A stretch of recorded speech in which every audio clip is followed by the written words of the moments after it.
Many people think they're broken, but they're not broken. They're just isolated. Loneliness can change your brain chemistry. You're not broken. You're not too sensitive. You're not too much. You're not too lazy. You're not defective. You're lonely. And loneliness, especially long-term loneliness, makes you believe things that just aren't true. Well, here's what most people don't know. Long-term isolation actually changes how our brain works.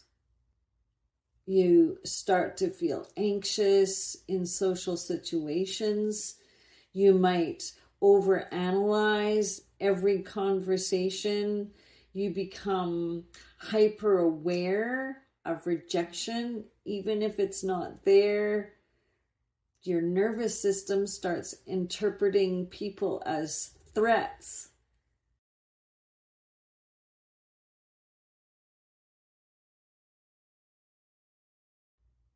When I was in extreme loneliness, I could not be around people for long. They started to irritate me. It's because your body is trying to protect you. We live in a world that constantly tells us the problem is us. And we hear in our mind, fix your mindset, raise your vibration, be more confident. But confidence doesn't grow in a vacuum. It grows in a safe, loving, consistent connection. You're not supposed to do this life alone. Even ancient traditions knew this. Tribal people are important. Community is important. You have to have a sense of belonging. Tribes were built on connection of all ages. It wasn't like today where you say that generation, and our generation. That creates division. You don't want diversity to be division. Diversity is your personal thing that you bring to the table. It should not divide. So we need to build communities built on connection, not perfection. So no, you're not broken. You've just been trying to do so much by yourself. Isolation is a wound, not a personality flaw. People start to think, oh, this is just who I am now. And they have to learn to deal with that. No, that's the trauma talking.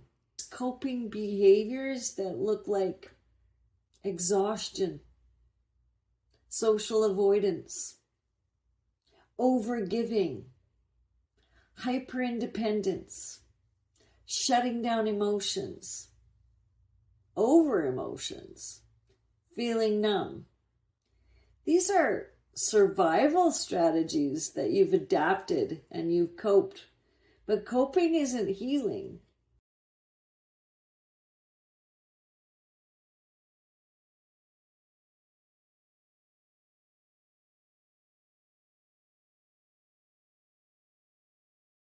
You don't need to be fixed. You need to be held, witnessed, heard. You need to feel safe again. You need spaces where no one rushes your healing. You don't have a timeline. When no one says, cheer up. When you need grieving. When your sensitivity is seen as a gift, not a flaw.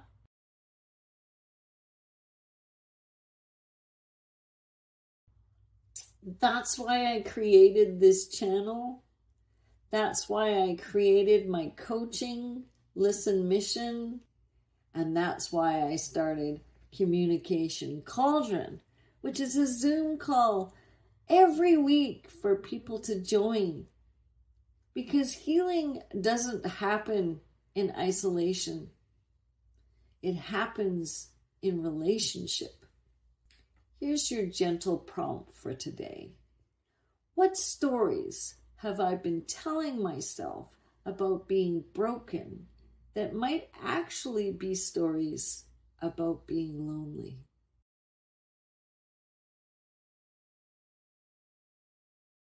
You can write it down, or you can just sit with that. But let your heart speak before your mind interrupts it. If this resonated, let me know in the comments. And if you're ready to take a tiny step forward, you're welcome to join my free support group for pagans or my paid ones. Until next time, you're not broken, you're becoming whole.